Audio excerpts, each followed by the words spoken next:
안녕하세요. 경기도의회 의정뉴스 정혜란입니다. 경기도의회 제341회 임시회가 지난 2월 11일부터 26일까지 16일간 진행됐습니다.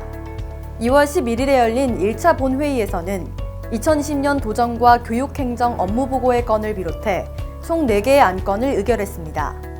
이어 2월 26일에 열린 2차 본회의에서는 2019 회계연도 결산검사위원 선임의 건 등 47개 안건을 의결하고 모든 의사 일정을 마쳤습니다. 제341회 임시회 주요 키워드는 경기도 공영장래 지원 조례, 공공심야 어린이병원, 초등학교 급식 유전자 제조업 식품 사용입니다. 거주지나 길거리, 병원 등에서 숨졌으나 유가족이 없거나 유가족이 시신 인수를 거부하는 무연고 사망자는 지자체가 시신을 수습하고 있습니다. 경기도에서는 연간 500여 명의 무연고 사망자가 발생하고 있다고 하는데요. 이에 경기도의회가 공영장래 지원 조례안을 도입, 추진할 계획입니다. 경기도 공영장래 지원 조례안에는 무연고 경기도민에게 공영장래에 필요한 행정적, 재정적 비용을 지원하는 내용이 담겼으며 추가 협의 후 내년부터 도입될 예정입니다. 갑자기 아이가 아플 때 당황하신 경험 누구나 있으실 겁니다. 이러한 고충을 해결하기 위해서 경기도의회가 영유아를 대상으로 24시간 야간 휴일 진료가 가능한 병원을 지정해 지원하기로 했는데요.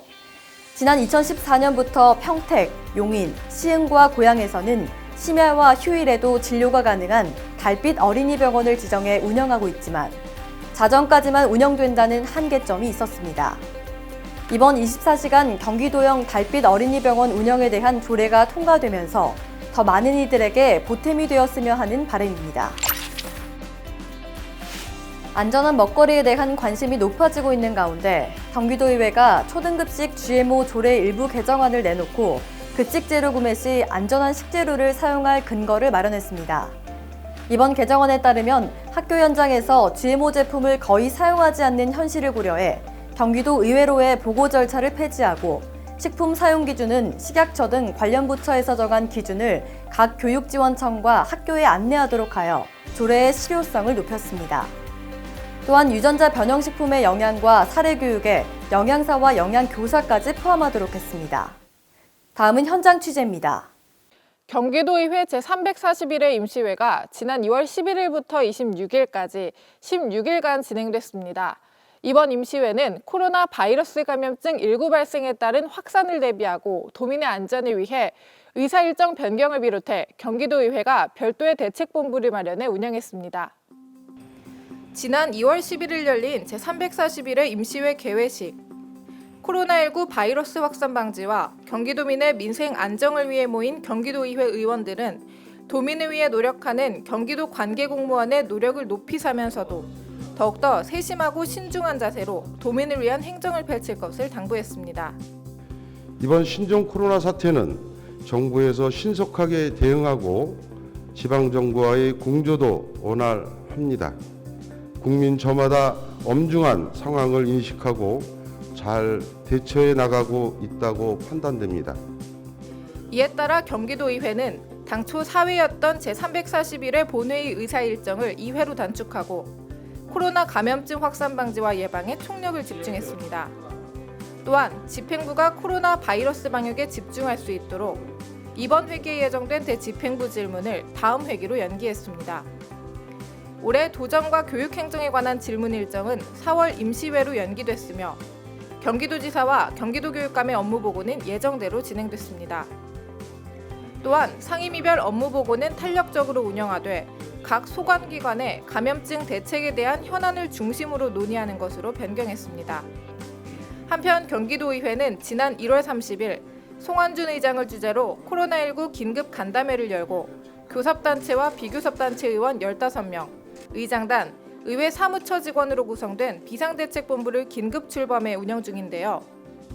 경기도의회에서는 종합상황보고, 감염방지 관련 정책 검토, 대책 결과 발표 등 행정적인 지원을 아끼지 않고 경기도 및 도교육청과 감염증 현황을 공유하며 효과적인 협력 방안을 모색하기 위해 대책회의를 진행하고 있습니다. 도내 외국인 밀집 지역에 대한 맞춤형 방역 대책과 함께 지자체별 역학조사관 배치의 필요성을 강하게 제기를 하였습니다. 매일 아침 10시에 진행되는 비상대책단 회의. 이 회의에서는 일별 경기도의 코로나19 현황 공유와 함께 의회가 조치한 사항들이 잘 진행되고 있는지 실시간 점검이 진행됩니다. 한편으로는 대응과 예방, 그리고 한편으로는 경제 살리기, 이 두 가지 축을 가지고 진행을 할 생각입니다. 또한 지난 2월 17일 월요일에는 혈액 급감과 경기 침체 등 코로나19 여파로 발생한 위기를 극복하는 데 앞장서기 위해 릴레이 헌혈 운동과 이천 농산물 구매 행사가 진행됐습니다. 우한 교민을 따뜻하게 품어준 이천의 지역 경제 활성화를 위해 마련된 이천 농산물 구매 행사에서는 이천의 특산물인 쌀을 비롯해 딸기와 개걸무, 사과 등 900만 원 상당의 다양한 농산물들이 성황리에 판매됐습니다. 이어 비상대책본부 의원들은 수원 정자시장을 방문해 코로나19로 얼어붙은 지역 경제 살리기에도 나섰습니다. 경기도의회는 올 한 해 정예회 2회와 임시회 5회를 포함한 총 7회 회기를 운영할 계획인데요. 현장 취재에서도 경기도의회의 다양한 모습들 발빠르게 전해드리겠습니다. 다음은 경기도의회 단신 소식입니다. 경기도의회가 지난 2월 14일 서울대학교 행정대학원에서 열린 제16회 한국지방자치학회 우수조례 시상식에서 전국 최초로 단체와 개인 부문 모두에서 최고상인 대상을 수상하면서 역대 최고 성적을 거뒀습니다. 경기도의회는 단체 부문 대상 1건, 개인 부문 대상 1건, 개인 부문 우수상 4건 및 장려상 2건 등 다양한 부문에서 수상의 기쁨을 누렸습니다. 이상으로 제341회 임시회편을 마칩니다. 시청해주신 여러분 고맙습니다.